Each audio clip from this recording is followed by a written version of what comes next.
Rainy season అయితే start అయిపోయింది. Summer నుంచి రైనీ సీజన్కి వెళ్ళేటప్పుడు బాడీలో చాలా రకాల చేంజెస్ అయితే జరుగుతూ ఉంటాయి.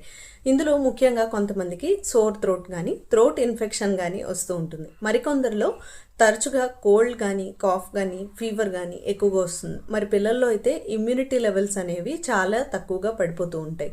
ఇమ్యూనిటీని పెంచుకోవడం కోసం సూపర్ ఫుడ్ చెప్పండి అని అడుగుతున్నారు. నేనైతే సూపర్ ఫుడ్ హనీ అని అంటాను. ఎస్, హనీలో ఎక్కువగా యాంటీ వైరల్ ప్రాపర్టీస్ ఉంటాయి కాబట్టి ఎవరికైతే థ్రోట్ ఇన్ఫెక్షన్ కానీ కోల్డ్ కాఫ్ ఉన్నట్లయితే వాళ్ళకి రోజుకి ఒక చెంచా హనీని ఇవ్వడం వల్ల చాలా బెనిఫిషియల్ అని చెప్పొచ్చు. మరికొంతమందికి కొలెస్ట్రాల్ రిలేటెడ్ ట్రబుల్స్ ఉంటాయి. కొలెస్ట్రాల్ని కూడా హనీతో ఈజీగా తగ్గించుకోవచ్చు. మరికొందరికి బీపీ ఇష్యూస్ ఉంటాయి. బీపీని కూడా మేనేజ్మెంట్లో ఈ హనీ అనేది చాలా బాగా యూజ్ అవుతుంది. కానీ మార్కెట్లో ఇప్పుడు చాలా రకాల కల్తీ హనీలు అయితే వస్తూ ఉన్నాయి.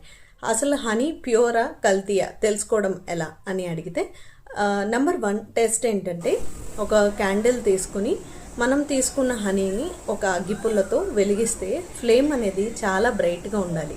ఈ టెస్ట్ పాస్ అయినట్టయితే అది ప్యూర్ హనీ అని చెప్పొచ్చు. ఒకవేళ క్రిస్టలైజ్డ్గా ఫ్లేమ్ సరిగా రాకపోయినట్లయితే అది ఇంప్యూర్ అని తెలుసుకోవచ్చు. నెంబర్ 2, ఎప్పుడైనా సరే గ్లాస్లో హనీ వేసినప్పుడు అది కిందకి వెళ్ళి సెటిల్ అయిపోవాలి. అలా కాకుండా నీళ్ళల్లో కరిగిపోయినట్లయితే అది ప్యూర్ హనీ అని కాదు.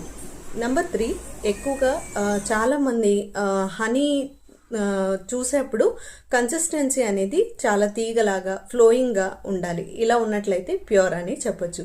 నేను హనీని వెతుకుతున్నప్పుడు హయగ్రీవా హనీ వాళ్ళు నన్ను అప్రోచ్ అయ్యారు. వీళ్ళ హనీని నేను టెస్ట్ చేశాను. ఈ విధమైన టెస్ట్లన్నీ కూడా పాస్ అయింది.